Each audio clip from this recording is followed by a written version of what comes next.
Saya rasa mengenai Jiwasraya kan sudah dilaporkan, sudah dipaparkan. Bahwa terdakwa dalam melakukan tindak pidana korupsi dan tindak pidana pencucian uang menggunakan tangan-tangan pihak lain dalam jumlah yang sangat besar dengan menjadikan sebagai nomine. Di sini kami, Kementerian BUMN, dan seluruh direksi Komisaris Jiwasraya, kita berbuat yang terbaik mencari solusi yang ini sebenarnya sudah menjadi problem jauh sebelum kami memimpin.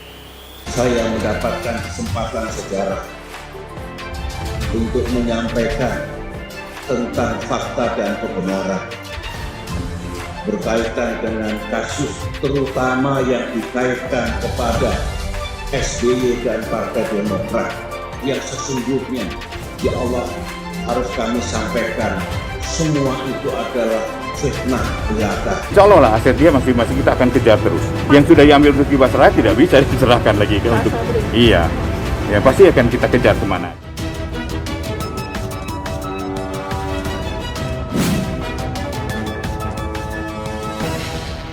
Minta komitmen siapapun yang terpenuhi unsur-unsur tidak pidana yang ya kita minta pertanggungjawaban.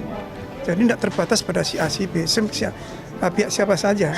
Pokoknya terpenuhi bukti ya kita lanjut. Begitu aja. Kita kan komitmen hanya penegakan hukum aja. Apapun, dimanapun akan kami kejar. Karena kita untuk apa sih? Kalau hanya untuk pemidanaan aja. Mohon apa yang kita lakukan diapresiasi dan kita lakukan secara transparan. Kita ini bukan bagian yang korupsi. Justru kita memperbaiki. Kami akan lacak terus, walaupun mungkin akan berat. Karena kerugian Asabri ini di atas asuransi Jiwasraya. Mulai dari kepolisian, kejaksaan, dan bahkan KPK tadi dimintakan. Jadi kita juga akan bekerja sama supaya ini juga memberikan signal yang jelas dan tegas bahwa pemerintah dan DPR akan bersama-sama untuk tidak melindungi mereka yang melakukan kejahatan. Mindset dalam pengawasan dan penegakan hukum harus diarahkan untuk perbaikan tata kelola dan pencegahan korupsi. Bagaimana penipuan-penipuan yang ada di Jiwasraya ini kita harus stop. Dan alhamdulillah Pak Jaksa Agung, Kemenq, Menko Polhukam sangat mendukung.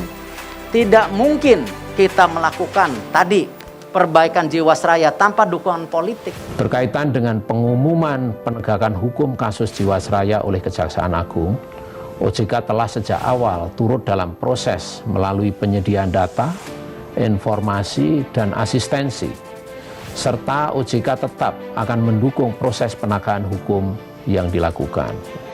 Menteri Badan Usaha Milik Negara atau BUMN Erick Thohir menanggapi pernyataan Ketua Umum Partai Demokrat Susilo Bambang Yudhoyono soal kasus Jiwasraya. Melalui akun Facebooknya, SBY mengatakan ada pihak yang dibidik hendak dijatuhkan melalui Jiwasraya, salah satunya Erick Thohir. Menurut Erick, jabatan bukan hal yang utama, namun sifat atau karakter yang harus diutamakan sebagai manusia ataupun pejabat publik. Saya rasa gini loh, kalau jabatan itu kan sesuatu yang bisa setiap saat hilang. Yang penting kita sebagai manusia itu tidak berubah karakter kita, jati diri kita karena jabatan. Jabatan itu bisa anytime hilang, kata Erick. Selanjutnya Erick Thohir menjelaskan kasus Jiwasraya sudah rampung dilaporkan dan tinggal menunggu jawaban dari DPR. Sebelumnya, SBY mengaku mendapatkan informasi tentang kasus Jiwasraya. Hal itu ia tuangkan dalam surat panjang berjudul Penyelesaian kasus Jiwasraya akan selamatkan negara dari krisis yang lebih besar yang diunggah di laman resmi Facebooknya pada Senin sore. SBY mengatakan, awal Januari lalu isu Jiwasraya makin ramai dibicarakan ditambah dengan isu Asabri. SBY menuliskan sejumlah anggota DPR RI dari Partai Demokrat menyebut yang menggebu-gebu untuk membentuk pansus berasal dari kalangan partai koalisi. Namun belakangan diketahui koalisi pendukung pemerintah lebih memilih panja bukannya pansus. Alasannya, sungguh membuat saya geleng-geleng kepala, begitu katanya. Menurut SBY, alasan dibalik ngototnya pembentukan pansus katanya untuk menjatuhkan sejumlah tokoh. Ada yang dibidik dan harus jatuh dalam kasus Jiwasraya ini. Menteri BUMN yang lama Rini Sumarno harus kena. Menteri yang sekarang Erick Thohir harus diganti dan Menteri Keuangan Sri Mulyani harus bertanggung jawab. Presiden Jokowi juga harus dikaitkan, demikian tulisnya. SBY juga menambahkan, mendengar berita seperti itu meskipun belum tentu benar dan akurat, dia pun bersikap. sikap saya adalah tak baik dan salah kalau belum sudah main target-targetan. Sementara Menteri Badan Usaha Milik Negara atau BUMN Erick Thohir menanggapi pernyataan tertulis Presiden ke-6 RI Susilo Bambang Yudhoyono yang menyebut ada skenario besar untuk melengsarkan Erick Thohir dan Menteri Keuangan Sri Mulyani Indrawati terkait PT Asuransi Jiwasraya Persei. Dia mengatakan, jika jabatan adalah sesuatu yang bisa setiap saat ditarik dan yang penting sebagai manusia kita tidak mengubah karakter jati diri karena jabatan. Kalau jabatan itu bisa kapanpun ditarik, katanya. Ya saya rasa gini loh, kalau jabatan itu kan sesuatu yang bisa setiap saat. Yang penting kita sebagai manusianya tidak merubah karakter kita, jati diri kita karena jabatan. Kalau jabatan itu bisa anytime.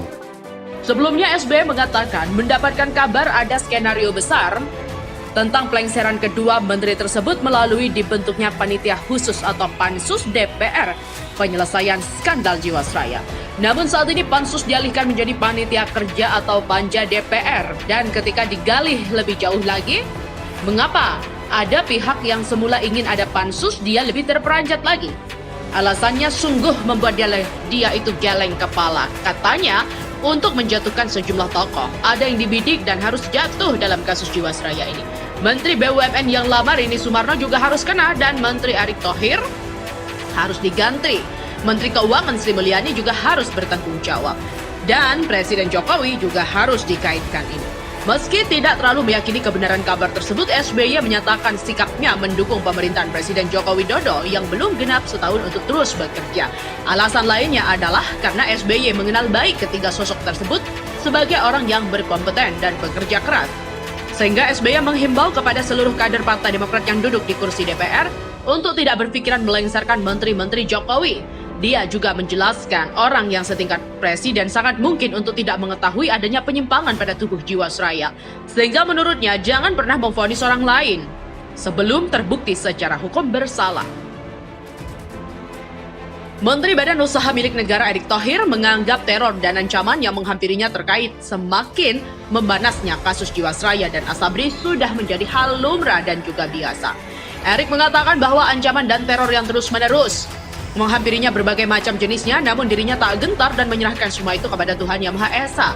Saya rasa itu udah makanan hari-harian, apalagi dengan adanya Jiwasraya dan Asabri. Ancamannya kayak apa? WhatsApp, SMS, atau apa? Macam-macam. Ya tapi kita lillahi ta'ala lah. Kita kan ketika diberi kepercayaan seperti ini, amanah seperti ini, ya kita jadi yang terbaik aja. Menteri BUMN tersebut juga akan tetap melanjutkan program dan pekerjaannya secara maksimal kendati ancaman terus berdatangan. Sebelumnya, Menteri BUMN Erick Thohir menilai tindakan tegas Kejaksaan Agung yang tidak pandang bulu dengan menetapkan tersangka dan menahan pihak-pihak yang terlibat dalam kasus Jiwasraya telah mengembalikan kepercayaan publik. Erick menambahkan bahwa pihaknya mengapresiasi pihak BPK yang sudah melakukan investigasi dan juga pihak kejaksaan yang secara cepat dan responsif menangani kasus ini. Sementara itu, Menteri Koordinator Bidang Politik Hukum dan Keamanan Mahfud MD meminta kepada masyarakat untuk mempercayakan penanganan kasus dugaan korupsi di PT Asuransi Jiwasraya dan juga Asabri kepada polisi. Menurut dia, dari 940 atau 980 ribu prajurit TNI Polri, sebanyak 600 ribu diantaranya merupakan nasabah dari Polri. Artinya Polri pasti merasa harus bertanggung jawab secara moral untuk menuntaskan penyelidikan kasus itu. Bahkan Mahfud MD mengatakan Komisi Pemberantasan Korupsi juga tidak perlu dan tidak boleh ikut menangani karena perundang-undangan tidak membolehkan sebab akan berbenturan. Baik Asabri maupun Jiwasraya. Dan di dalam hukum itu, hukum pidana itu ada jalurnya sendiri. Kalau sudah masuk ke ranah hukum pidana, tentu tidak bisa dibelokkan ke perdata. Kalau memang ada unsur pidananya, perdata ya biar diselesaikan. Pidana itu tidak berubah hanya karena sesudah diketahui lalu ditempuh langkah-langkah keperdataan, itu tidak boleh di dalam hukum pidana. Kita ikuti saja.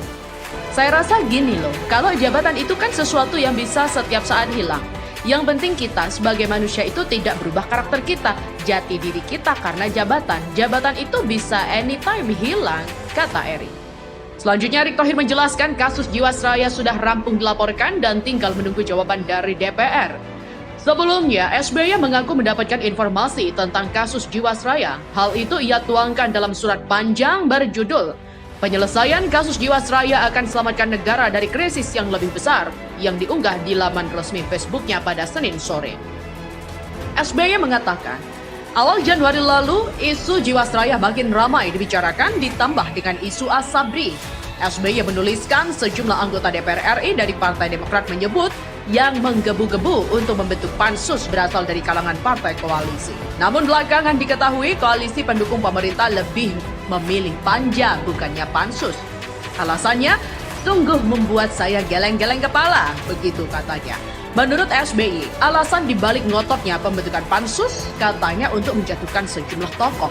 Ada yang dibidik dan harus jatuh dalam kasus Jiwasraya ini.